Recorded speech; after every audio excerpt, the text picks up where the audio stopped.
When I talk about learning how to protect your mental health as a first-year assistant principal, one of the things that I'm talking about is how much of a toll being in the middle will take on your mental health.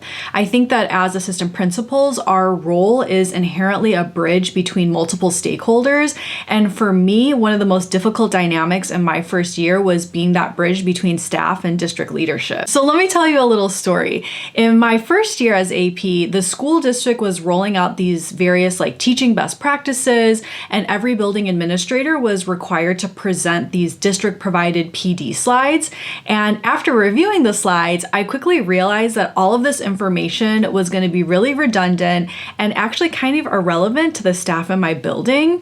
The slides were actually designed more for first year teachers, and my building had all veteran teachers where the average amount of teaching was probably 10 to 15 years. So naturally, I went to the district point person, I brought my concerns to them, and I even offered to modify the presentation examples and activities so that they could better fit veteran teacher audiences and in a way that wouldn't compromise the integrity of the original content itself. And I was basically told, no, you have to give that exact presentation, and a reminder of the basics is still valuable information to veteran teachers. What made the situation extra frustrating is in the email where this original presentation was sent out, there was a line that we could modify the presentation for our staff as long as we got it approved. So there was an opportunity to actually change the information. So what was the point of putting that in the email then? That made me so mad, and I knew if I was in my staff's position, I would have felt very insulted to sit through a PD from my admin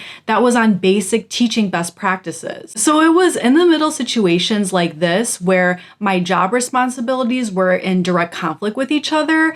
On one hand, I'm supposed to carry out the district initiatives, but on the other hand, I'm also supposed to advocate for staff as well. These types of situations took such a toll on my mental health because if I don't morally agree with something, no matter how big or small it is, it really impacts my self-worth to do something I cannot get behind. I just feel like I'm betraying myself and that I'm hypocritical of my values. And it took so much intentional work to find solutions that I could accept and didn't harm my perception of myself. All of this to say, if you're starting your school leadership journey, just be aware of how you define your self-worth and know that you're going to be put in these impossible situations at times. And it really may not feel like it, but doing your best despite these circumstances, I think really does count for something.